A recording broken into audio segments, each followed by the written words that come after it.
अखंड ज्योति, अगस्त 2021।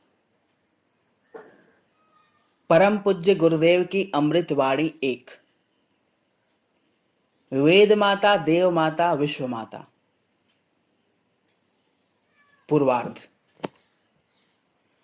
परम पूज्य गुरुदेव अपने महत्वपूर्ण उद्बोधन में सभी श्रोताओं और साधकों को यह स्पष्ट करते हुए कहते हैं कि मनुष्य के जीवन में दो तरह की माताओं का आगमन होता है। एक माँ तो वो होती है जो हमारे शरीर के पोषण की व्यवस्था बनाती है। हमें शारीरिक सुरक्षा, भावनात्मक विकास, आत्मीयता, अपनत्व एवं सामाजिक संरक्षण इसी माँ के माध्यम से प्राप्त होता है। परम पूज्य गुरुदेव कहते हैं कि इसके अतिरिक्त हमारी एक माँ वो भी है जो हमें आत्मिक दृष्टि से पोषण प्रदान करती है। वर्षों पहले उसी के माध्यम से प्राप्त ज्ञान, शिक्षाओं एवं सद्गुणों के सूत्रों ने भारत को जगत गुरु के पद पर आसीन किया था। उन्हीं ने भारत में वैश्विक परिवार एवं वसुधैव कुटुंबकम का भाव विकसित किया था। उनका नाम गायत्री माता है। आइए हृदयंगम करते हैं उनकी वाणी को। मातृदेवो भव। गायत्री मंत्र हमारे साथ साथ। ओम भूर्भुवः स्वः तत्सवितुर्वरेण्यं भर्गो देवस्य धीमहि धियो यो नः प्रचोदयात्। देवियों, भाइयों, माता को संसार का प्रत्यक्ष देवता माना गया है और उसको पहला नंबर दिया गया है। कहा गया है, मातृ देवो भव, पितृ देवो भव, आचार्य देवो भव। देवताओं में सबसे पहला देवता माता को माना जाता है। क्यों? क्योंकि माता के असीम उपकार हैं। माता जितना उपकार कर सकती है, सारी दुनिया के सारे संबंधी मिलाकर उतना उपकार नहीं कर पाते हैं। माता बच्चे को 9 महीने अपने पेट में रखती है। कौन रखेगा पेट में? छाती का लाल रंग का खून दूध में बदल कर पिलाती है। कौन पिला देगा अपना खून? माता 24 घंटे की नौकरानी है, जो बच्चे की टट्टी धोने से लेकर सफाई करने तक और पेशाब धोने से लेकर छाती से लगाने एवं सोने तक 24 घंटे नौकरी करती है। कौन करेगा ऐसी नौकरी? इतना दुलार और इतना प्यार कर सकती है हमारी माँ, इसलिए माता को देवता बताया गया। माता को इस संसार का सबसे पहला देवता बताया गया है।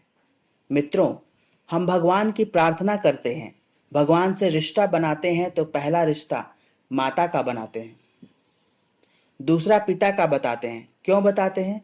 माता का उपकार, माता की सेवाएं और कोई नहीं कर सकता।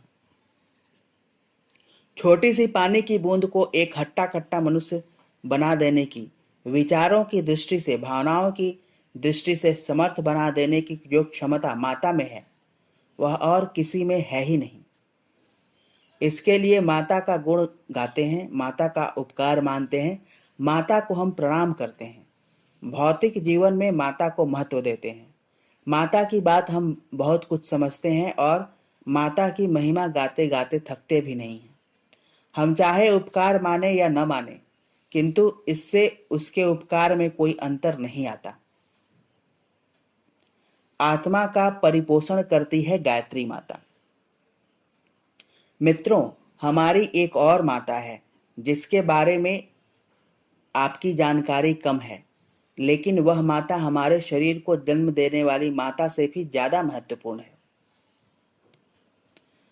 हमारा शरीर कीमती है, लेकिन एक और भी चीज कीमती है, उसका नाम है आत्मा। आत्मा और भी ज्यादा कीमती है और हमारी आत्मा का परिपोषण करने वाली, आत्मा को सभ्य और सुसंस्कृत बनाने वाली, आत्मा को समुन्नत बनाने वाली एक और शक्ति है जिसके बारे में हम और आप कम जानते हैं। लेकिन इतना होते हुए भी इसकी गरिमा और महिमा में कोई कमी नहीं आती। वह कौन है? वह एक माता है जिसको ऋषियों की भाषा में गायत्री माता कहा गया है, दार्शनिकों की भाषा में ऋतंभरा प्रज्ञा कहा गया है।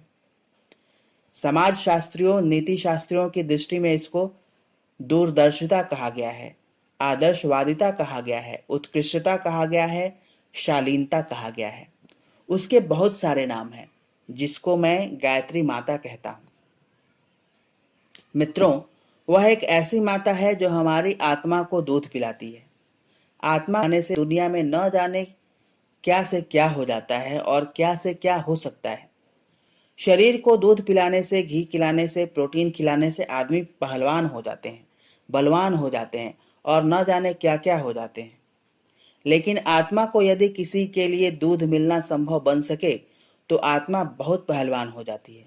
ऐसी पहलवान, ऐसी मजबूत, ऐसी सुसंस्कृत, ऐसी समुन्नत हो जाती है कि आदमी फिर आदमी नहीं रह जाता, आदमी फिर देवता बन जाता है। इंसान कैसे बनता है देवता? देवता, हाँ बेटे, देवता बन जाता है। आदमी का वजन, आदमी की तौल, आदमी का मूल्य बढ़ जाता है। लोग आदमी की बाहर की चीजों को मूल्यांकन, नाप तौल तो करते हैं, पर यह नाप तौल करना गलत है। आदमी की सेहत की दृष्टि से लोग समझते हैं कि यह चंदगी राम पहलवान है और बड़ा मजबूत है। किसी की संपत्ति के साथ लोग अंदाज लगाते हैं कि ये बड़े आदमी हैं, संपन्न आदमी हैं। किसी की अक्ल के हिसाब से अंदाज लगाते हैं कि इनकी अक्ल बड़ी पैनी है और ये इंजीनियर है, ये वैज्ञानिक है, अमुक है, तमुक है। लोग इन पहलुओं को देख करके आदमी के वजन का और मूल्य का अनुमान लगाते रहते हैं, पर यह मूल्यांकन गलत है। मित्रों, असल में आदमी का मूल्य और आदमी का वजन उसके भीतर रहता है, बाहर की चीजों से कोई ताल्लुक नहीं रखता है। जिनको हम जानते हैं और जिनको हम नहीं जानते हैं, असल में आदमी का वजन वह है, आदमी की तौल वह है। गांधी जी 100 पाउंड के थे और लंबाई में 5 फुट 2 इंच के थे, लेकिन उनके भीतर वाला हिस्सा, जिसको अंतरात्मा कहते हैं, इतना भारी, इतना वजनदार, इतना मूल्यवान था कि हम क्या कह सकते हैं। एक दिन हंटर लेकर ब्रिटेन के शेर को चैलेंज देते हुए, क्विट इंडिया, हिंदुस्तान छोड़िए का उद्घोष करते हुए सीना तान कर खड़े हो गए। जिस तरीके से सर्कस का रिंग मास्टर हंटर लेकर के खड़ा हो जाता है और शेर से हाथी तक कांपने लगते हैं और उसके इशारे पर चलते हैं, ब्रिटेन का शेर बिस्तर बांध कर चला गया। यह कौन सी ताकत थी? यह वह ताकत थी जिसका मैं अभी आपसे जिक्र कर रहा हूं। वह है आदमी के भीतर वाला हिस्सा। आप चाहें तो उसको अंतःकरण कह सकते हैं, अंतरात्मा कह सकते हैं, जो भी चाहे कह सकते हैं। अंतःकरण की ताकत। मित्रों, आदमी के भीतर वाली एक सत्ता है जिसके बारे में आदमी कम जानते हैं। कम जानते हुए भी उसका वजन और उसकी बकत का मूल्य अपने आप में महान था और महान ही बना रहेगा। भीतर वाला हिस्सा क्या है? बाहर वाली जिंदगी क्या है? एक पेड़ है, दरख्त है, उसके ऊपर फल आते हैं, पत्ते आते हैं, फूल आते हैं, कलियां आती हैं, लेकिन असल में जो पेड़ का बाहरी कलेवर दिखाई पड़ता है वह उसकी जड़ों से प्राप्त होता है। जड़ें कितनी गहरी हैं, जड़ें कितनी मजबूत हैं, जड़ें जितनी लंबी हैं और उसी हिसाब से दरख्त लंबा होता चला जाएगा।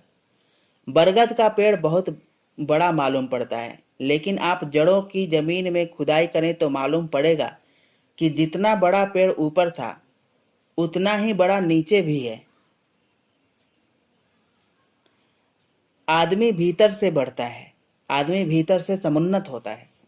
मित्रों, नेपोलियन से लेकर के जॉर्ज वाशिंगटन तक, हिंदुस्तान में भगवान बुद्ध से लेकर के स्वामी विवेकानंद तक, हर आदमी के भीतर वाला हिस्सा मजबूत था।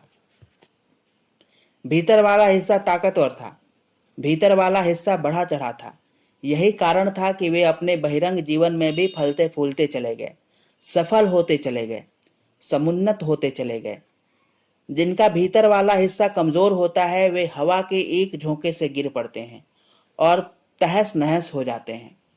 जिनके पास सेहत है, मान लीजिए किसी भी वजह से भगवान न करे बीमार हो जाए, लकवा मार जाए, तो आप देखते हैं ना कि क्या हालत हो जाती है। जो घर वाले कल तक उसकी प्रशंसा करते थे दोस्त प्रशंसा करते थे, आज कहते हैं कि आदमी मर जाए तो अच्छा है। आदमी की अक्ल बहुत अच्छी है, लेकिन अगर कोई एक बोल्ट ढीला पड़ जाए तो आदमी पागल कह दिया जाता है। मित्रों, व्यापार आपके पास है, पैसा आपके पास है, लेकिन एक मुकदमा लग जाए, झगड़ा लग जाए और कोई और मुसीबत आ जाए तो सारा पैसा गायब हो जाता है। आपने जागीरदारों को, राजाओं को देखा नहीं। राजा आपको दिखाई नहीं पड़ते, जागीरदार आपको दिखाई नहीं पड़ते, सेठ आपको दिखाई नहीं पड़ते। पता नहीं हवा के एक झोंके से कहां चले गए। ये सब बाहर के लिफाफे हैं, ये सब कमजोर हैं। भीतर वाला हिस्सा मजबूत है। उसी से आदमी की बकत बढ़ती है, इज्जत बढ़ती है, मूल्य बढ़ता है। उसी से आदमी की सामर्थ्य आंकी जाती है। उसी से आदमी की शक्ति का मूल्यांकन होता है। यह भीतर वाला हिस्सा है। मैं आपको भीतर वाले हिस्से की बाबत इसलिए कह रहा था कि उसको दूध पिलाने वाली शक्ति, उसको मजबूत बनाने वाली शक्ति, उसको परिष्कृत और सुसंस्कृत बनाने वाली एक शक्ति है जिसको हमारे बुजुर्ग जानते थे और हम भूल गए। मित्रों, हमारे पूर्वज क्या जानते थे? वे जानते थे कि एक हमारी माँ है जिसको हम देव माता कहते हैं, वेद माता कहते हैं, विश्व माता कहते हैं। 3 माताएं कहते हैं जिनका दूध पी करके किसी जमाने में हर इंसान देवता था। हिंदुस्तान में 33 करोड़ के करीब नागरिक रहते थे। हिंदुस्तान उन दिनों बहुत बड़ा था। इंडोनेशिया से शुरू होता था और अरब देशों और अफगानिस्तान तक चला जाता था। राजा हर्षवर्धन अफगानिस्तान के थे और अरब देशों तक उनका राज्य था। और कहां कहां था? इंडोनेशिया तक आप चले जाइए, वर्मा से लेकर जावा तक चले जाइए, पुरानी स्थिति देखते चले जाइए, पुरानी इमारतें देखते चले जाइए। आपको ऐसा मालूम पड़ेगा कि हिंदुस्तान में घूम रहे हो। आपको पुरानी हर चीज यह बताएगी कि यह हिंदुस्तान है। तब हिंदुस्तान बहुत बड़ा था। किसी जमाने में विशाल भारत देवभूमि और विशाल भारत के नागरिक देवता कहलाते थे। सारी दुनिया तो बड़ी लंबी चौड़ी है, भारत तक सीमित नहीं है, लेकिन वहां के आदमी यहाँ के मनुष्यों को देवमानव कहते थे। देवमानव क्यों कहते थे? वे किसके बने हुए थे? वे हाड़ मांस के बने हुए थे। वे क्या खाते थे? यही दाल रोटी खाते थे। कपड़ा क्या पहनते थे? यही सूत के, ऊन के कपड़े पहनते थे। फिर देवमानव कैसे हुए? मित्रों, देवमानव इसीलिए हुए कि उनके भीतर वाला हिस्सा, जिसको हम अंतःकरण कहते हैं, बहुत मजबूत और बलवान था। यह कैसे हो गया? इसलिए हो गया कि उन्होंने मां का दूध पिया था। जिनको मां का दूध नहीं मिलता वे कमजोर होते हैं। आपको मालूम नहीं है कि यूरोप और अमेरिका में बहुत सारी महिलाएं ऐसी हैं जो अपने बच्चों को पालना नहीं चाहती और अनाथालय के सुपुर्द कर देती हैं। अनाथालय में वहां की सोशल वेलफेयर स्टेट है जो प्रत्येक बच्चे की जिम्मेदारी उठाती है। प्रत्येक बच्चे को खाना भी मिलता है, कपड़ा भी मिलता है, पढ़ाई भी मिलती है, हर चीज का इंतजाम मिलता है। पर एक चीज नहीं मिलती। क्या चीज नहीं मिलती? माँ का दुलार और माँ का दूध नहीं मिलता। आदमी के जो रसायन बच्चे के शरीर में है वही माँ के शरीर में है। उससे बेहतर दूध और किसी का नहीं हो सकता। उससे बढ़िया दुलार दुनिया में कोई नहीं कर सकता। इतना गहरा दुलार न कोई नर्स कर सकती है, न कोई दाई कर सकती है, न बीबी कर सकती है। इतना गहरा दुलार और इतना उपयोगी दुलार जितना कि माँ करती है, कोई इतना दुलार कर ही नहीं सकता। क्या विशेषताएं होती हैं देवताओं में? मित्रों, प्राचीन काल के हमारे पूर्व पुरुष माता का दूध पीते थे और दूध पी करके उनका न केवल शरीर बल्कि अंतःकरण भी इतना बलवान होता था कि वे देव मानव कहलाते थे। किस लिए देव मानव कहलाते थे? देव मानव इसलिए कहलाते थे कि उनकी विशेषताएं देवताओं जैसी थी। क्या विशेषताएं होती हैं देवताओं में? देवताओं में एक विशेषता यह होती है कि वे बूढ़े नहीं होते, जवान रहते हैं। इसका नाम है अजर अमर होना। सुना है आपने? अजर माने जिनको बुढ़ापा न आता हो। देवता बूढ़े नहीं होते थे। मरते थे, हाँ मरते तो थे, पर बूढ़े नहीं होते थे, क्योंकि वे जिस माँ का दूध पीते थे वह हमारी माँ ऐसी थी कि जिसका दूध पीकर कोई बुढ़ा नहीं होता था। आज भी कोई बात लड़ाई झगड़ा हो जाता है और चैलेंज करते हैं तो कहते हैं कि यदि माँ का दूध पिया हो तो यह काम करके दिखा दे। माँ के दूध में विशेषता है, वह अमृत है और उस अमृत को हमारे पूर्व पुरुषों ने पिया था और पीने के बाद देव मानव हो गए थे। जवानी उनके मरते दम तक बनी रहती थी। नहीं साहब, गलत बात है। जवानी मरते दम तक नहीं बनी रह सकती। आप शक न करें मित्रों, मरना हर आदमी के लिए आवश्यक है। मरेगा तो हर आदमी, क्योंकि नेचर अपना काम करेगी, लेकिन बुढ़ापा आदमी का बुलाया हुआ है। शरीर के बाल सफेद हो जाने से कोई बूढ़ा नहीं होता। बूढ़ा उसे कहते हैं जिसने अपना साहस गंवा दिया, जिसने अपनी हिम्मत गंवा दी, जिसने अपने भविष्य की आशा और उमंगें गंवा दी। वे सब आदमी बूढ़े हैं। हमारे पुराने बुजुर्ग बूढ़े नहीं होते थे। बुढ़े न केवल उन्हें कहते हैं जो निराश हैं, बल्कि बुढ़े उन्हें कहते हैं जो हंस नहीं सकते और हंसा नहीं सकते, जो मनहूस के तरीके से हर समय चिंता में डूबे रहते हैं, जिनके मस्तिष्क में हर समय टेंशन, खीज, नाखुशी छाई रहती है, मनहूस के तरीके से चेहरा फुलाई रहते हैं। उनको हम क्या कहते हैं, क्या कह सकते हैं? देव माता थी हमारी, जो आदमी को हंसना सिखाती थी और हंसाना सिखाती थी। ऐसे थे हमारे बुजुर्ग। देना जानते हैं देवता। मित्रों, देवताओं के अंदर एक और विशेषता होती है। क्या विशेषता होती है? देवता देना जानते हैं। और जो देवता नहीं है वो हर जगह से सिर्फ एक ही फिराक में रहते हैं कि हम कहाँ से लें, किसके यहाँ हमको जाना चाहिए, माँ से हमको क्या लेना चाहिए, बाप की जागीर में से हमको कितना हिस्सा मिलना चाहिए, सास से हमको क्या मिलना चाहिए, ससुर से हमको क्या मिलना चाहिए, औरत से हमको क्या मिलना चाहिए, दोस्तों से हमको क्या मिलना चाहिए। हर आदमी से मिलने ही मिलने की ख्वाहिशें करते रहते हैं, देने की नहीं सोचते। मैं क्या कहूँ, बात आप पर लागू हो जाएगी तो आप नाराज भी हो सकते हैं, इसलिए मैं बात ज्यादा नहीं बढ़ाना चाहता हूँ।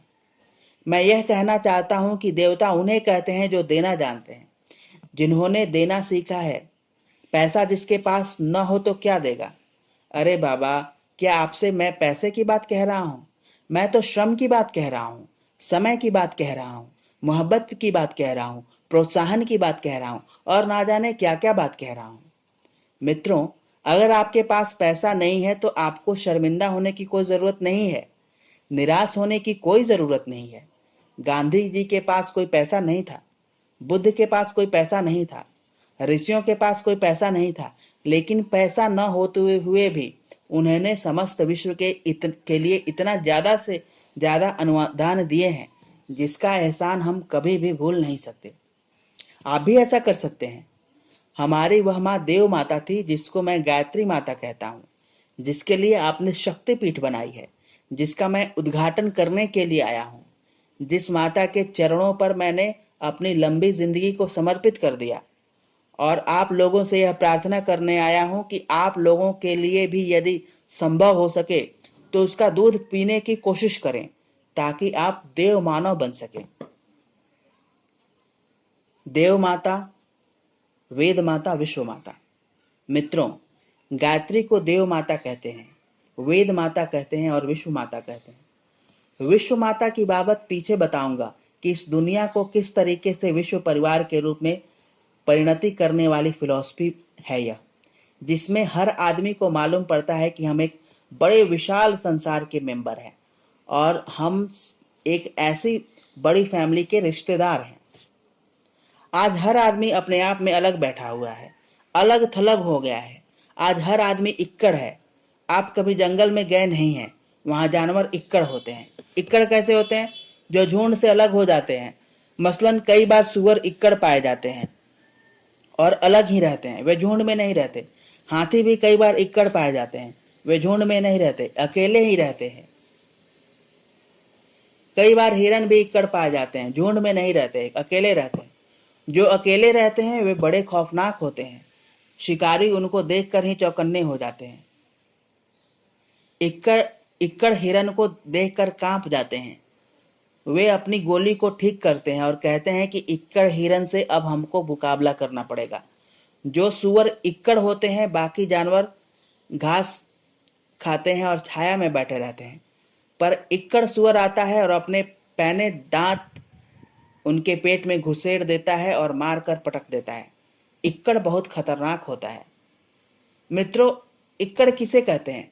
इक्कड़ उसको कहते हैं जिसको स्वयं की अपनी खुदगर्जी, मुझे पैसे वाला बनना चाहिए, मुझे मालदार बनना चाहिए, मेरे बेटे को बादशाह होना चाहिए, मुझे इज्जत मिलनी चाहिए, और समाज को जहन्नुम में जाना चाहिए, पड़ोसी को जहन्नुम में जाना चाहिए। यह कौन आदमी है? यह इक्कड़ आदमी है। इक्कड़ आदमी समाज के लिए बड़े नुकसानदायक होते हैं। इक्कड़ बड़े खौफनाक होते हैं।